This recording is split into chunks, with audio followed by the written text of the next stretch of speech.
when do I start a community? What platform do I use? What are the purposes of the platform? When you're first starting out, you don't want to spend money and you want to simply get going without having that. I think of coaching as having three buckets no matter where you are in your journey. This will be the beginning of a coach who's gotten a few clients and they're like, okay, I want to build the machine. I want to build the system that will make my life easier. Yeah. How can we make that outreach? How can we make that marketing process something that I don't have to personally be involved in live? Start thinking like a business owner. Even if you just want a six-figure business, start thinking like a business owner. What can you outsource? What can you systemize?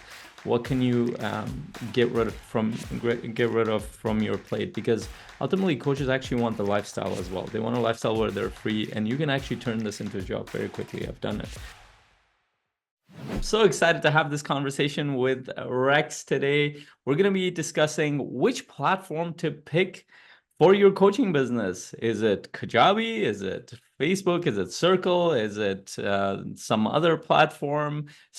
We're using School right now, and I'm actually, with my business, I'm using Kajabi, and we're also using a different CRM. So we're all over the place, even with our own platforms, because there's so many new opportunities, so many new ways to promote yourself. And just knowing Rex, whose heart is in this process, and as described, self-described, I will quote Rex on this: retired attorney and technology geek, passion for helping others understand and use technology to reach and service their clients. I love that short and concise bio, and I've actually worked with Rex, and I want to share a couple of things. Actually, Rex was the one, you might not know this, or maybe I've shared this with you, Rex. You're the one who kind of let me know a few years ago, the first project we worked on, when I was sharing all my jumbled ideas about the community that I was building. He's like, oh, this is a very unique idea around the community. That was just my normal process. I'm like, huh, is it? It kind of got me thinking, okay, what else can I do that's unique? So I appreciated that. Rex also helped me build the first version of my website on Kajabi, and he helped me with multiple projects after that, even recently. Whenever I want to save time, whenever I don't have to do everything myself, and whenever I need some expert perspective on the tech stuff, I actually reach out to Rex.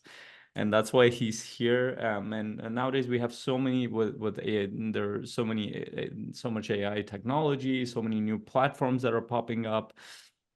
What do we focus on? And a lot of times coaches ask, well, which platform is the best? That might not be the best question to ask. It's much more nuanced than that, and we'll go into that a little bit. Before we jump into the platform stuff, maybe, Rex, you can share a little bit about your journey. What got you to go from being an attorney towards the technology stuff and working with coaches or influencers, being in this world? I'd love to hear that. Well, thanks, Faisal. And yeah, I'm proud of what we've built. We did your current version of your website over on Kajabi and updated that just about a year or two ago, I think. Yes, you updated. So you built the original version, and then yep. I hired a designer. You had a designer help you kind of fluff it up with some cool stuff, and then that was done over on WordPress or something, and then we duplicated that concept and brought it back to Kajabi, because you still had some stuff on Kajabi, I remember. Yeah. We've done some work together, and I'm real proud of what we've done. But to answer your question, you know, it's not a transition from lawyer to technology geek. I have been a computer geek more than 46 years. I really have been. And I used to tell people that really I was a computer geek holding down a day job as a lawyer. I've always been involved in it from high school through college. My minor in college is in math and computer science. I left college with fluent in 7 different computer languages. So I was really deep into computers. My first job was in computers, and for 9 years, I was a computer consultant. And then I went back to law school, and even then was looking for ways to use a computer to make my progress through law school even better. I was the only 2L in law school that had a laptop, because that's when they first came out, and like, I could use this in class to take notes instead of handwriting like everybody else and then rewriting. And it's just part of what I've done. I've done the same thing as a lawyer. I say about the law school, it's what got me to graduate in the top 1% of the bottom 50% of my class. So if you do the math, it's like dead even right there in the middle. But I love how you described that. but it's been something that I've figured out how. I mean, that's my day to day for decades, literally decades. How can I use a computer to make my life, my job, my career, my education better, faster, easier? Just what can I do with this? And it's continued on. Obviously, AI is the latest thing that I'm obsessed and playing with as well. Yeah. But it's not the change from the law practice to how did you get into technology? I've always been in it. And this is now just, I'm no longer doing any kind of things in law, fully formally retired. But I bring with what I've learned and try to help the coaches that I work with. I started working with coaches from being at Brendan's events. And at Brendan's events, I think it was one of the expert academy events, like in 2016, 2017, or something like that. And he was talking about Kajabi, certainly from stage a lot. So I turned Yeah. my name tag. I just got a big Sharpie pen, and underneath my name, I just wrote Kajabi expert on my name tag for the rest of the 3 days of Experts Academy. And like everyone's coming up saying, I want to talk to you. I want to talk to you. I want to talk to you. And that's how it started. And most of the people there were either experts or coaches or a combination of the two. And one of the times I reviewed, who am I working with? And it was 50% were CHPC coaches. And Oh, so it's like, okay, I this is a niche for me. And although I'm not a CHPC coach, I do coach clients on certain aspects that are not technology. But it's something I can say, well, I know what's in the binder because I've gone through coaching with my coach all the way through leadership.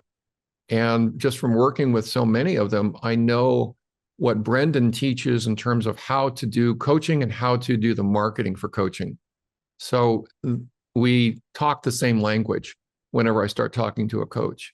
I understand what it is they're trying to do when they come to me with like, well, here's what I want to be doing as a business. So that's how it started. That's how it's evolved, and that's what I love doing. As I mentioned, that in the shortest bio possible, that's my yeah. ripple effect. That's why I do what I do. Is I'm not going to leave a legacy, but I am going to be able to help people reach people that I will never know. And by helping coaches, I'm helping all the people that they serve, and that's my ripple effect. So that's Yeah. the purpose behind what I do. But it's just a passion. I love what I figure out with a computer. Yeah, and what it actually is such a cool skill that you have because most coaches that I meet, they're rare coaches who love the technology piece. I'm sort of somewhere in the medium, but as you kind of build your business, as you do this, you realize that you have less and less time. So even if you like the technology piece, you don't have the time to focus on it. So I realized that someone like I'd rather give it to somebody who loves it just as much as I love my work, and so the Yeah. skill set's such complementary skill set between coaches and you is that, and a lot of times actually in business actually makes sense. One of the things that I'm trying to get our coaches to think is think long term.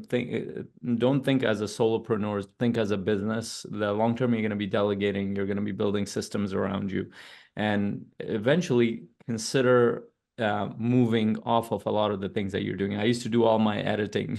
It was so time consuming, just video editing and all these things. Now with AI, that has shifted so much. You press a button and then changes, but that was nothing like that. It's like a clunky software they would go through and put everything together.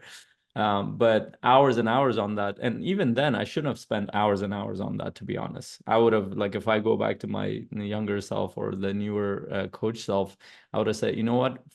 Find enough clients that can pay for that. So you can pay somebody because you can, especially in the world of AI, you can hire somebody very cheap versus before because you can do a lot more now. Yeah. I am curious though. My curious mind is not going to let me if I don't ask this question. Uh, so now the question reversed. You're a technology person always, but you jumped in. So why law? I'm curious. I never heard you talk about why law in the middle. Yeah, that's a personal story, but I'm glad to share it. My my sister-in-law at the time was about 7 years, 8 years behind my wife in age. And so like I said, I was a computer consultant for like 9 years out of college. Mhm. And we were sitting around the table one day and she says, I think I'm going to go to law school. And she was just graduating from college because she's 7 years behind me in age. And I said, well, what's that all about? I mean, I knew what a lawyer was, but it wasn't a circle that I was in. So I really didn't understand it. And so she explained what it was, a 3-year program, and you get in by taking, an LSAT, which is the lawyer program to get into law school.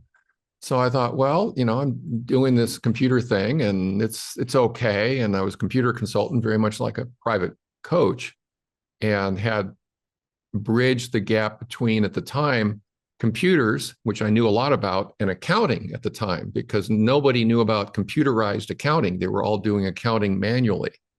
But Mhm. you could buy a computer program to do your accounting, and I would go in and train on that. And that was kind of running its course. So I studied for the LSAT and scored, as sometimes I do on tests like that. I scored at like the upper 1/2 of 1%. So it's Okay. like there's like very few people that scored higher than me. And it's not that I'm a really brilliant person, but I did study for the exam. And that got me a couple invitations to go to either ASU here in Tempe or U of A. And I went to law school, and it's like, oh, this is different. So for 3 years, I studied and then became a lawyer and practiced law in federal court for 30 years. Wow.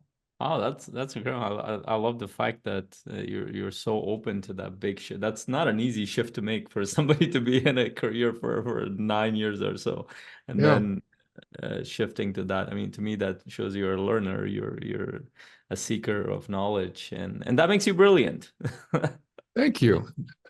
It is, I won't say that I'm brilliant, but I am a learner. I am always consuming, mostly by video, but otherwise as well. And, doing some AI things to like summarize long form content so that I can consume it and understand it a lot faster, a lot quicker.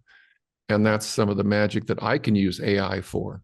But yeah, I'm always learning, always learning. Yeah, I love that, and I think a lot of coaches can relate to that because coaches tend to be learners, sometimes at their own detriment, to be honest, when they're trying to build a business because Yeah, shiny they're objects, like, shiny oh, objects. I can learn this, I can learn that. That was like the first 2, 3 years of my coaching business. Yeah, Let yeah, me go to this one, let me go to that one. And actually, a lot of that, as much as that helps generally because we have a curious mind, but on the other side, it might not actually strategically help you build the business. And maybe we can talk about that a little bit today. yeah. You also remind me, so one of my closest friends, he's a lawyer, and he's like a car geek. So another version of technology. He's like obsessed. Like if I ever want to get a car, all I have to do is just pick up my phone and be like, Navis, I'm thinking about getting this car. I don't have to ask him for help. I don't have to do anything. About a week later, he will send a whole report about it because he's just obsessed. I just have to mention it to him and he Yeah, will just get obsessed. And since like high school, I remember he's been like this. He went into law though. So I'm wondering, a version of him is still in that world. So yeah. maybe he'll explore both of them. So you kind of reminded me of that too. So let's jump in. Which platform to you for coaches who are starting out or they're in the middle or they've done this for a little bit like I have. Even with me having been in this world for almost a decade, it's actually very confusing at times to think like when Circle came in, everybody was jumping in. And usually I know that when they people jump in after they because I actually was part of a process where one of the contracts I was working with, they jumped into Circle and it was a big community and the promise was not as it was in practice. Like they're still in Circle, and I could see them like it didn't make that much of a big difference for their community, but they jumped in right away for whatever reason. Their marketing team or business team decided to do that. So I've always been kind of hesitant to jump in right away. This is actually the first time that we've jumped in to a newer, relatively newer school platform, and that Hmm. was more fun. That's not even in my own personal side of business, it's with my team. And Hmm. we kind of made a common decision that would be the case. And actually, it was our business coach that both of our business coaches recommended it. partly because of Alex Hermosi, because we Oh all yeah, follow Alex Hermosi, because sure. through that process. So, but besides, and it is a confusion. When do I start a community? What platform do I use? What are the purposes of the platform? Even starting out Kajabi, I remember I barely used Kajabi. I used it mostly for payment, and I didn't even have a newsletter at the time. I Mhm. just kept it more as an emotional thing, to be honest. In the beginning, I was like, I'm gonna have enough clients that will support this thing. That was for the most part for the first 2 years that Kajabi was just used sometimes for payments and sometimes for some personal coaching stuff. Yeah. Besides that, I was just paying them for no reason for a while. So and I love to get your take on this because you work with a lot of coaches. How can they think about this? Because a lot of this is about decisions and thinking about your business model and when do you need what kind of platform based on the time or based on where you are in your business and what kind of business model you have. So I'll hand it over to you and then I'll have some questions too as we move Yeah. along because this will actually help me too personally. Yeah. Interrupt me when you want to stop me because I welcome the questions. Uh, I think the way that I would start is to segment the specific person into where they are in their journey. If they're Mhm. just starting out, you really don't need anything. What you need is clients, and you Yeah. can do that with a phone, and that's it. The reason you would choose a platform is, well, I want to have some automation happening. I want to do some things that I set up once and then have it do the work for me on some of this stuff. But as you and I've talked about, my approach to this is to ask the question that's advanced of the platform. And it's like, well, what is it you want to be doing? On a day by day basis, what do you want to be doing? And what is the experience you want your clients to have, which I just call the business model. What's the business model of your coaching practice? And we'll focus and talk just about coaches because this does include, course creators and people that are doing podcasts, but just for coaches, the questions that are first to be asked is, what do you want to be doing on a day by day basis? You want to be working with people one on one? And if you are just starting out, if that's where you are in the journey, that's what I would encourage because that's the financial change to your life. You get one client, that's a big impact on your finances. You get two, now you're really rolling along as a coach. So when you're first starting out, and that's what you want to be doing is one-on-one coaching, then Kajabi does have the tools to make that easy for you to do it. And then you're looking at a platform that does that, but it's not the only one. So the Mhm. first question is, what is the business model? Now, if for you and the people that have been doing it for a while, you have different perspectives because you have things that have worked and you have parts of your business that are working and there's some things that are not quite yet working right. And again, the question is, well, okay, here's where you are now. Do we want to fine tune and polish that practice, or do you want to expand and move from one on one that you want to reduce and get more group coaching programs going? Or do you want to go all the way into a community and promote that kind of a thing? So Yeah. that's the first question is what's the business model? And don't try to do all of them at the same time or Yeah. launching all of them at the same time. You can do all of them at the same time eventually, but time is what we invented, so everything doesn't happen at once. So Yeah. just a And little and bit and now and a little bit then. it's such a powerful point you bring up because even when I was starting out as a coach, I mean, the only thing I was doing, and there are coaches who start out and they jump into group coaching, but most coaches that I know, they actually start out with one-on-one coaching. And I think that has a lot to do with because group coaching, it's a facilitation skill set. If you have experience in there, you've already done it, then you don't have to develop that one too. All I knew was how to talk to people one-on-one when Yeah, I started out and I had some yeah, skills like let me focus on building that's complex enough for me to build out in the beginning and when you're starting out you assuming well there are a couple of ways you can go about it like I said you can pick up the phone and do it a lot of people use like Zoom or one of these platforms to do it so you right. might need a Zoom account you might or phone you will need some kind of payment processing system and you probably need either Excel or some kind of free software like Trello that to this day I use for like tracking your leads and other things. Sure. You can like outside of that, even at least from our perspective, I don't even encourage websites for coaches who are starting out. It's not like I've met 6 or 7 figure coaches. I actually know them currently who don't have any websites at all. Right. I built my website mostly because I wanted to build my brand, and I wanted to focus on that. So that was a different reason. Not I was already getting clients by the time I started. And I remember the first time I had a conversation with you, I was like, I need my website to do something other than just looking at the text. So we kind of made it a little bit more functional. And then from there, I'm like, okay, now a lot more people are going into my website. What do I want them to feel based on the brand that they're looking at? What is the message and all that stuff? But that's more of a longer term journey. It's not about getting clients. Yes, it Correct. will help me get clients, but that's a different thing. So maybe we can divide it into like 2, 3 stages. Coaches who are starting out, coaches who are in the middle of their journey, maybe they've hit 5K a month, something like Mhm. that. And then coaches who are trying to get to 1 million or multi six figure, something like that. So starting out, we already clarified that, and I'll get your take on it. Is like I just think you need Zoom, Trello, and some kind of platform to get a payment system. What I would agree. you recommend? Like, what might be the variations of this? What is cost effective? What's more efficient? What's the easiest to get started with these? Yeah, so I agree with you that when you're first starting out, you don't want to spend money and you want to simply get going without having that by promoting yourself on social media and saying, I'm going to be doing a live Zoom call to teach these 3 things on Friday at Mhm. 11:30. Join me and I'll teach you. And then you can send them the Zoom registration link. So you're collecting the names through Zoom.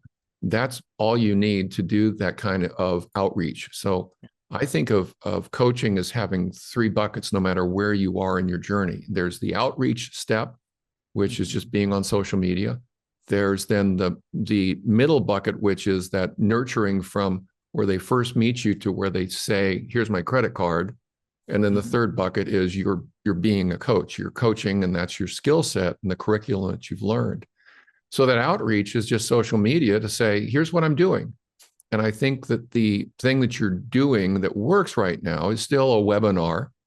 And the webinar is because you're teaching something that solves a problem people know they already have. And they want that education, they want that information, and you're promising to deliver that in within an hour webinar. And for me, if you also promote the idea you're taking live Q&A at the end of it, so it's not just something they watch, I'll join those kind of signups because I want to be able to ask the questions. And then the invitation at the end is if this resonated with you, I've got a Calendly link here where you can get on my calendar and we can have a Yeah, private Calendly. conversation, right? My favorite's Calendly. I've gone through 3 or 4 of them Yeah, over the 20 years of using them. I used them as an attorney, and it was so convenient. Now everyone has one, but as an attorney, it was like really weird for yeah, people. And I said, hey, yeah, if you want to talk to me, go talk to my computer thing. Find a yeah, time. So I think that that is an easy way for you to gather an audience and have those yeah, conversations, the discovery conversations, and then see if it's a fit, and then just start coaching. And I think, everyone at that level might understand clearly PayPal, both you and your clients. So if you just set up a PayPal account, you can start collecting money, right? yeah, So that would be, and then I think Trello is a good choice for your pipeline of clients and sort of figuring out where they are in the yeah, journey from your perspective as a business owner. That's a yeah. great way of doing it. Yeah. Yeah, and then Trello, the reason why I love Trello is because it like within 3 minutes you can set up a whole Yeah. board. You can use it Yeah. for projects, you can use it for your planning, you can use it for lead tracking, pretty much anything, and it's very quick to go through. I'm actually gonna post a video in our school group to kind of show them because I showed one of our clients. I'm like, and this might be a level up from Excel sheets because it will actually send you reminders and you can do a lot Yeah. more. But you can start with basic and you can make it more complex there. And when you have I use it with my team members, with my podcasts and other things and manage projects together. But and still in the free, I'm actually considering, do I need the paid version or not? But Yeah. the past few years, I've just been using the free version, which has worked just fine. Yeah. But just one thing you mentioned there, and I completely missed it, like calendar system is such a normal part of my life that it doesn't even feel like an extra. It's like a part of who I am. So there's you said Calendly, the Calendly, and there are many coaches. It's surprising for me, and I didn't have it in the beginning either. They don't have a calendar system. Right. So the one is Calendly, which is an app that books people on your calendar system. The calendar system could be Google or Office 365. I use Office 365. So you can manually add people or with the Calendly link automatically. This will organize your time. Like that, that's a very important piece. If you want to get organized, you want to get people on your calendar. And actually, one of the things I talk to my clients about is your calendar. I always have my calendar in front of me as a snap. It should be a snapshot of your life. Everything that's important to you needs to be on your calendar. If it's not there, then you're probably not going to do that thing, or it's not a focus. Two, you're not conscious of it. You're not aware of it. It's somewhere in the background. So I have pretty much everything that I do is on my calendar, and every client that I've worked with from my personal life, and I track it like a tracking system, which means that let's say if we go over on our call, we go past our time, I'll literally write down, hey, went over with, I will put it on, went over with Rex. I don't keep that. So when I look at it at the end of the week, okay, these are the meetings I'm going over. These are the blocks that I didn't use, and I'm refining the process. And once you get used to a calendar system, you have something like Calendly, people start booking things like at this point, and this is after years, but at this point, I'm 3 weeks out booked. So if somebody's coming in, I either fit them in somewhere manually or they're booking 3 weeks out. Right.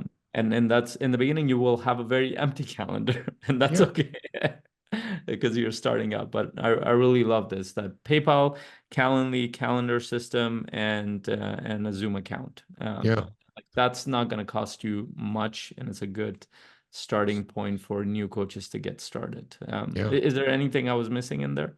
Not that's obvious to me, Okay. but yeah. And there's one other thing. So you kind of talked about the webinar process. So many coaches might not be following that process, which comes down to, and I know, and by the way, if you've been listening to this, Rexer has shared a little bit about Brendan and CHPC. If you're a coach that's not from that community, as famous as Brendan is, there are actually a lot of people who haven't heard of him, which is very Right. surprising. It's Brendan Burchard. He's the one who trains certified high performance coaches from around the world, and CHPCs are certified high performance coaches. And we're from that community, so you will hear those terms. Now, Brendan promotes the webinar process quite a bit, going live and collecting. I think it's good, but many coaches are not comfortable putting themselves out there in webinar fashion. One, two, they don't feel comfortable in there, and to be honest, I say get uncomfortable, do it anyway, because I Yeah. had to do a lot of that stuff. But no, I also, what's useful with Trello, or whether you use webinar, or if you're doing outreach with your own contacts in the background, you can keep track of everything. And one of the best ways you're going to move forward is to keep track of everything and know who you're reaching out, who you need to follow up with. We need to send your resources to where your referrals are coming through, because you will start to see a very good picture of what your coaching business looks like. If you're not tracking anything, what you will be left with about a month later, overwhelm.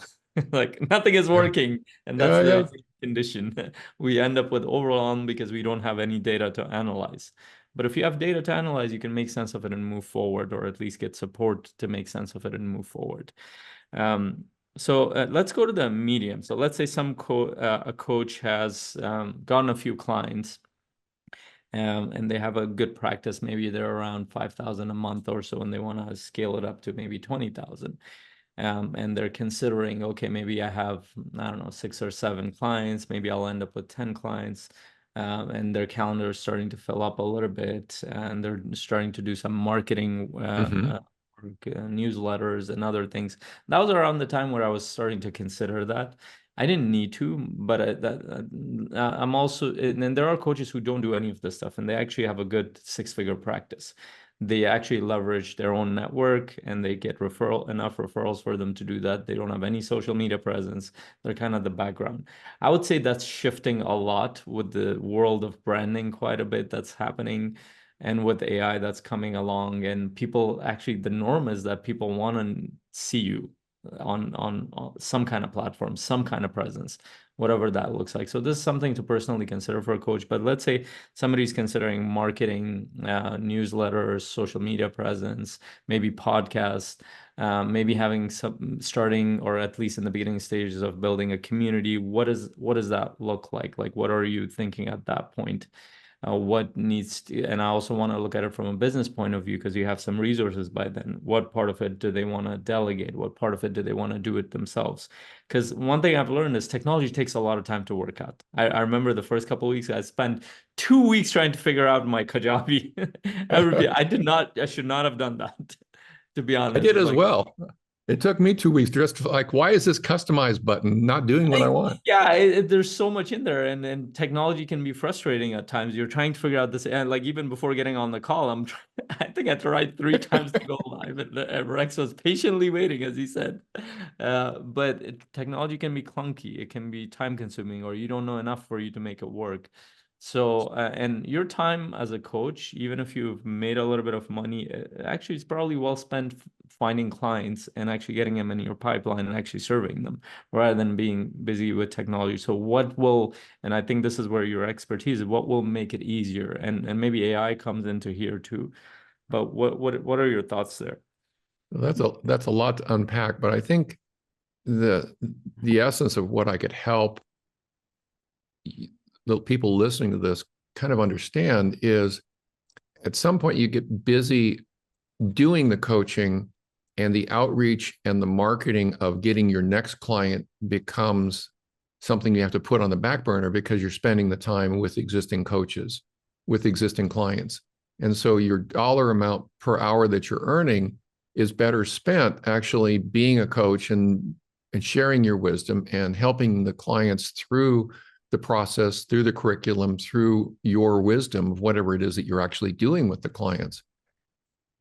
So now we're looking, well, how can we make that outreach? How can we make that marketing process something that I don't have to personally be involved in live as much as I was when I was first starting out and having those one-on-one conversations and reaching out to people in the network to find somebody that might be interested in what I'm doing. And that's where, you know, an online system can help you have a presence on the internet that you can have people go to, whether it's from a Linktree link or your Instagram. But again, you're putting yourself out there in the world and saying, this is what I do. This is what I'm an expert in. This is what I do for my clients. This is the value that I bring. This is what my clients, the change that they have. And if you'd like some more information on that, click here to go there to learn more about that. And that's what all of this internet marketing stuff is all about, is architecting that path for somebody who is almost raising their hand to say, I'm interested in that, to the point of saying, here's my credit card. And architecting that is a process of figuring out, well, who is your best client and what's going to be important to them? And what do you want to show them along the way? You know, the analogy is you don't go to the bar and say, hey, let's get married.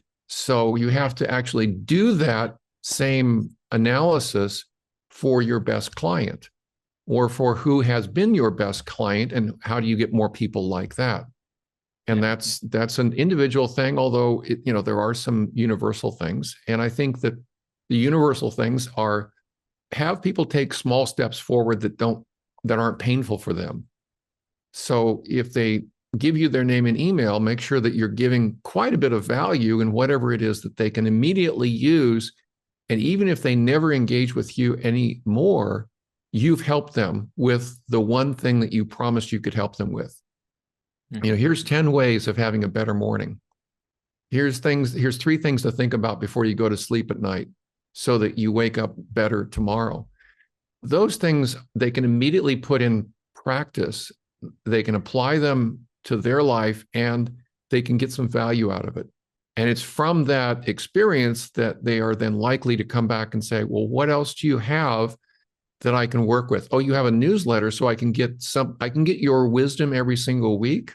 Let me sign up for that. And that's then not really an ascension, but it's just a way of getting engagement with them. well, would you like to have a conversation? And can I help you with this problem? Or I'm doing a group program next week, and we're going to go Wednesday, Thursday, and Friday, and we're just going to talk about confidence and 3 ways that I know that you can help boost your confidence. And I'm going to talk for 30 minutes on Wednesday, Thursday, Friday. Love to have you be there. Again, go to this Zoom registration page. So you're paying for Zoom to get the registration, and they sign up, put in their name and email, and now you're capturing their names and emails, and you're sending out reminders to do that. So Yeah. it's a progressive use of technology, step by step by step, rather than some huge leap from doing everything on a Zoom call to then having, a $10,000 go high level program all running with multiple funnels and platforms and sequences and text and everything. You don't have to jump from one to the other. You simply say, well, what's my next small step that I can take going forward to automate the thing that takes a lot of time for me to get a client? Yeah. Yeah. And you're highlighting an important point, because it can be really overwhelming. Actually, in the first couple of months, I was trying to figure out how funnels work. I Mm-hmm. actually did not need to do that. That was Yeah. so unnecessary. Actually, now, after I'd say after about 7 years of being in the business, or 6 years of being, that's when funnels became more and more Yeah. important. It wasn't actually the first few years. I just needed to get clients. Funnels in terms of marketing, having some kind of system in place to nurture clients, newsletters, all that stuff was not as essential in the beginning. What was more essential was, okay, where are my clients coming? How am I nurturing them, whether it's manual or automated? Yeah. And how can I get more and more people in my Yeah. pipeline? So this is around the time where coaches are also thinking, like, should they get a platform like Kajabi, or a platform like, what's the other one, the major one, the competitor for Kajabi? There's your ClickFunnels, is that a competitor? ClickFunnels, Go High Level is another one. Kartra is another one that I know a lot of people are using. Kartra, and these are generic internet marketing platforms. There are platforms as well, like Coaches Circle, or that are specific for coaches, Right. and they will have capabilities to do some of this marketing. If because everybody has almost everything that everybody else has, because it's become a mature market for technology. So there's not one system out there that's so much farther ahead than anybody else. Right. Right. Um, So they're similar in their yeah, the they way that. functionally do the same thing. Some things are different. Some things are harder. Some things are easier. Some things are included. Some things are not. So again, the first question is, well, what do you want to be doing on a day-by-day basis, and what experience do you want your clients to have? Yeah. Right. Right. So I there was a point a few years ago I built a course as well, and I generally leverage my course as a freebie. I also Mhm. put it as a paid program, but whenever I Right. connect with somebody, I would give it to them. But that actually helped.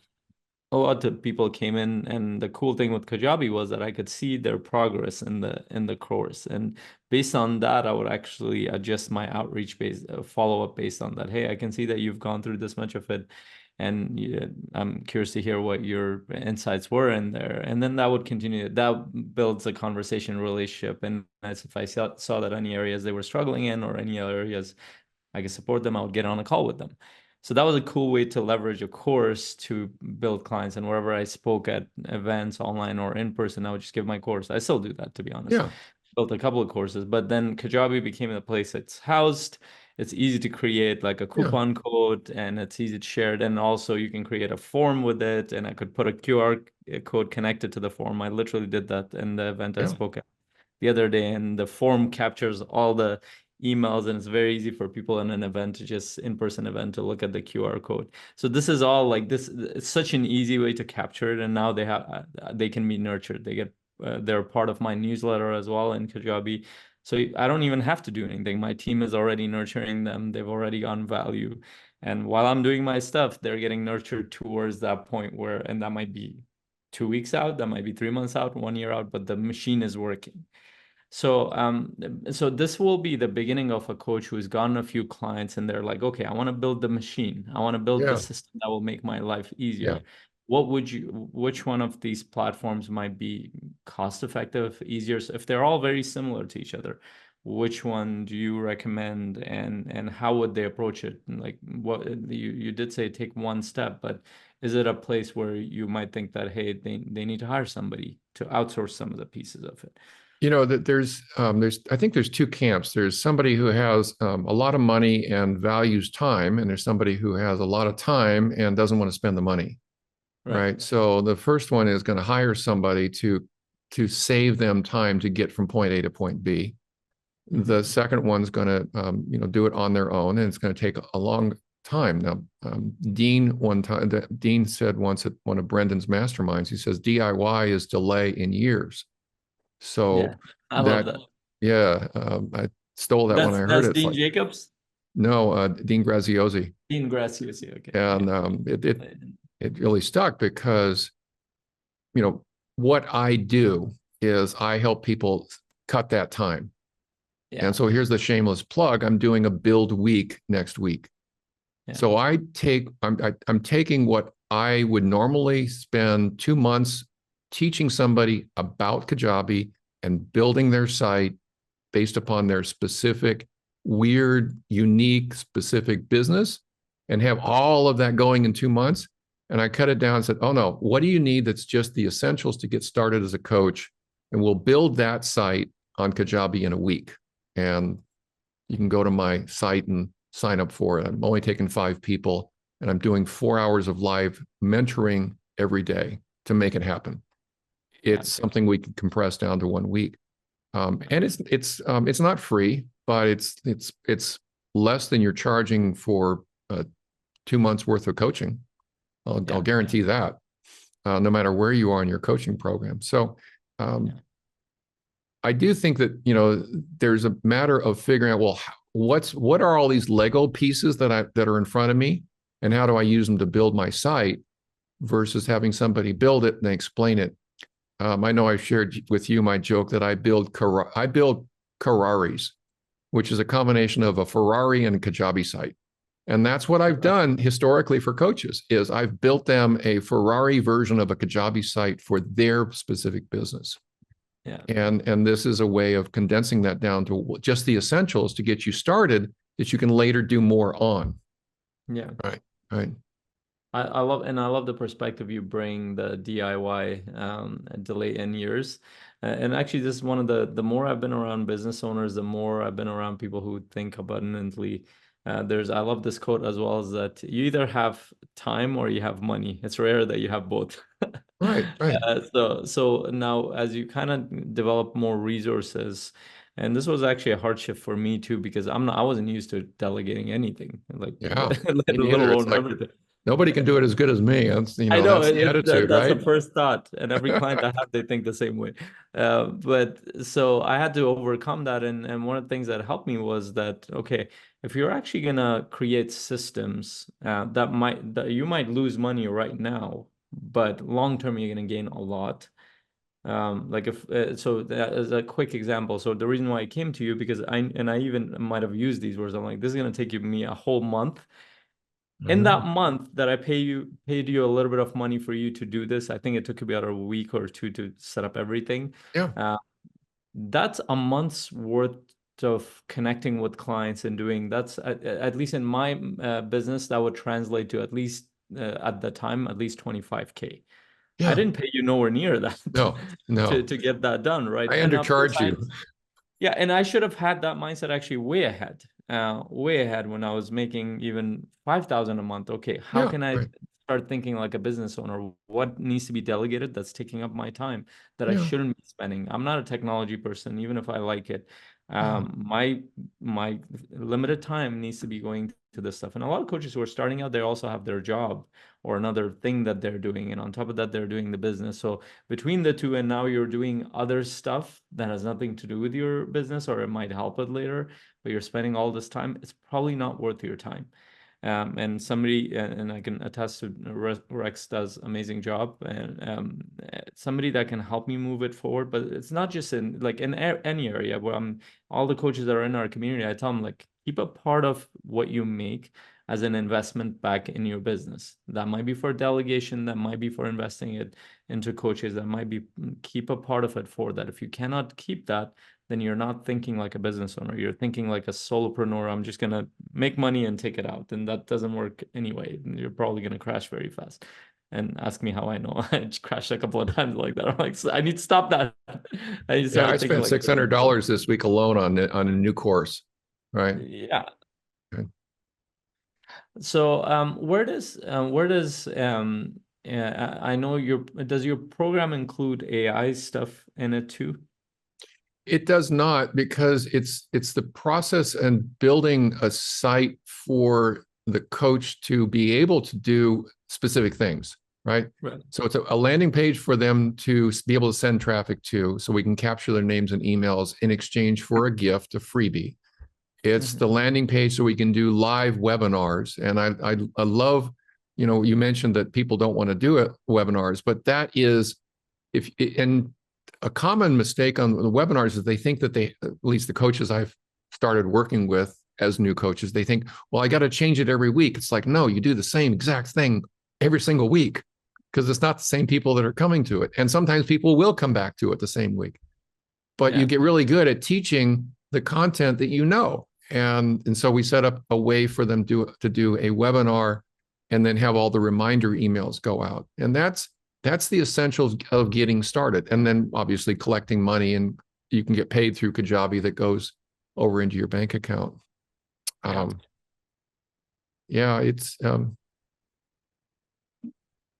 probably not the answer to the question you asked, because I got left No, off it the left. it is. It answered, and you're talking about a specific system, and people might have a different approach to getting the clients, Right. but webinar is one approach, and you can automate multiple. And I do these. I do live coaching sessions. I don't do. I do Yes, teaching, and you do. I actually walk them through a process. And I love what you said, is that you don't need to recreate. I've actually ran that one topic for years. I recently Exactly. added more topics and experimented with it, Right. but I've been doing the same topic. And then the funny thing is, as much as it's a weird feeling for a coach, I'm like, I keep teaching them the same thing. I'm walking but the same people will show up multiple times. I'm like, why are they Sure. showing up?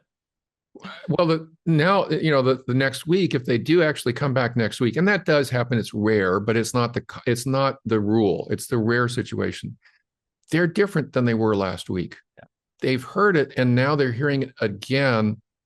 And if you read a book again, you're doing the same thing, right? I'm rereading books right now. I'm rereading a Napoleon Hill book. It's like, oh gosh, I haven't been doing that. Yeah. And I read it 10 years ago and stuff. So yeah, we can learn.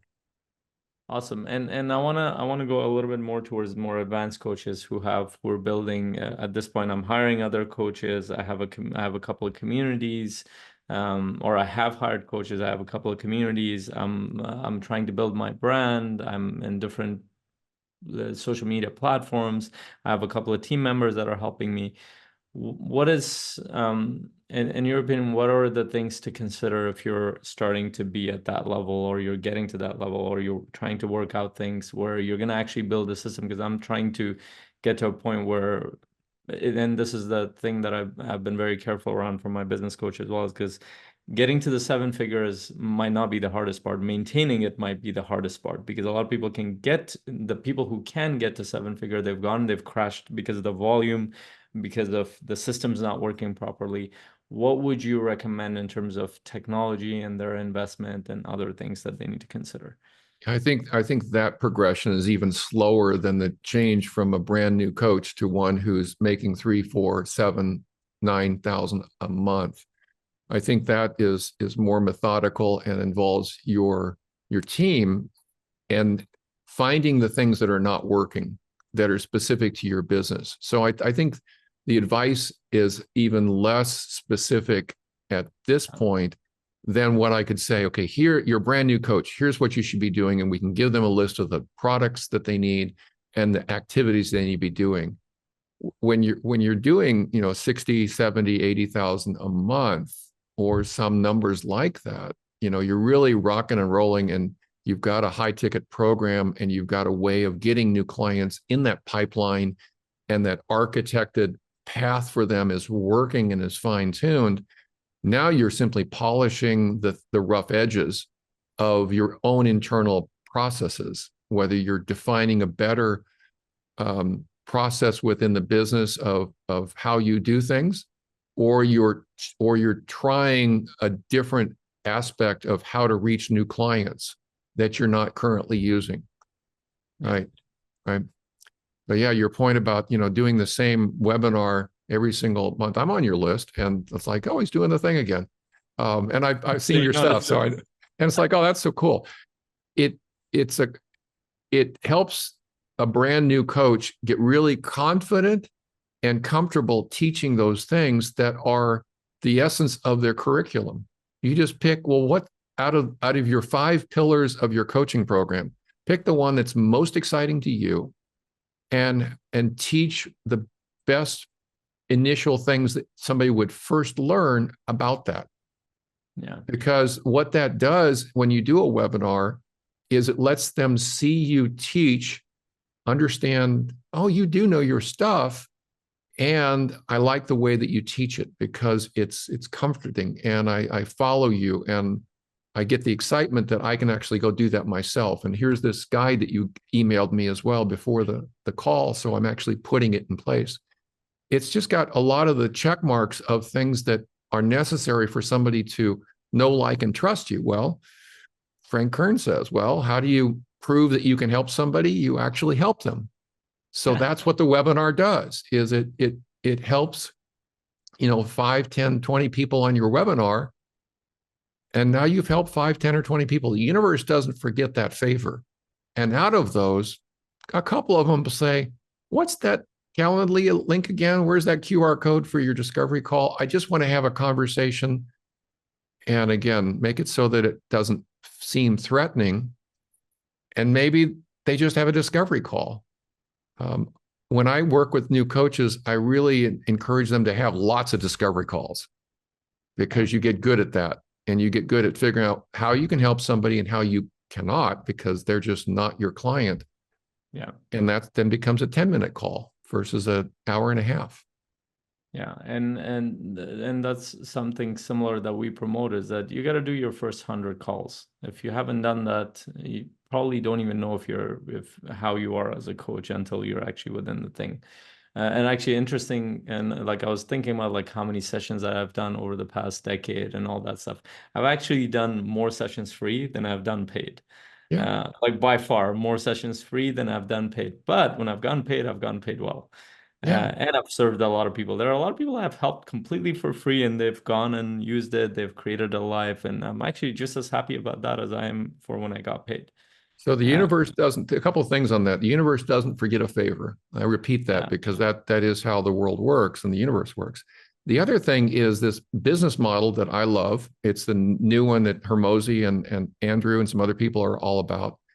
That instead of an ascension from here's my tripwire to a $29 book to a $199 course to a $3,000 membership to a $20,000 mastermind, rather than that kind of ascension that we learned from Uncle Brendan, years ago, and it still works. And it's not like that's not going to work. Those are the people that are making the 7-8 figures per year.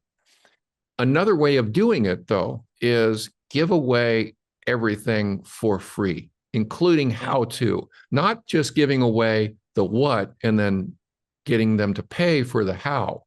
That's another model. But give away the what it is, why it's important, and here's how to do it, and give that away. And then charge the high ticket premium for, would you like help with me personally helping you implement that? Because there's a small percentage, which are then the perfect client for that high ticket coaching, high ticket implementation, high ticket personal attention to it. But in the meantime, you've built a community of either free or low price point model. So here's my shameless plug for that. I'm doing a private coaching program. It's not private. It's my community program for $29. And it's going to stay at a low price point because it's designed to be easy, an easy yes for people to say. So I'm not only promoting it, but I'm telling you why I'm doing it this way. I want it to be, it's like, oh, I get direct access to Rex for Kajabi questions that you can DM me in my community, $29 a month. That's an easy yes. It's not, $200 a month, and it's not going to go to that. It's supposed to be a low price point that's easy yes. So if you're a Kajabi user and you'd like some better than the random people on the internet giving you advice, go to rexhdi.com. And HDI stands for how do I? Because that's the way I hear things. People say, Rex, how do I? And it then goes on with their questions. So it's rexhdi.com. That's my community. That's what I just launched. And I'm doing a 45-minute free onboarding call with each person that joins so that I can actually give them the time and attention to their questions, their problems.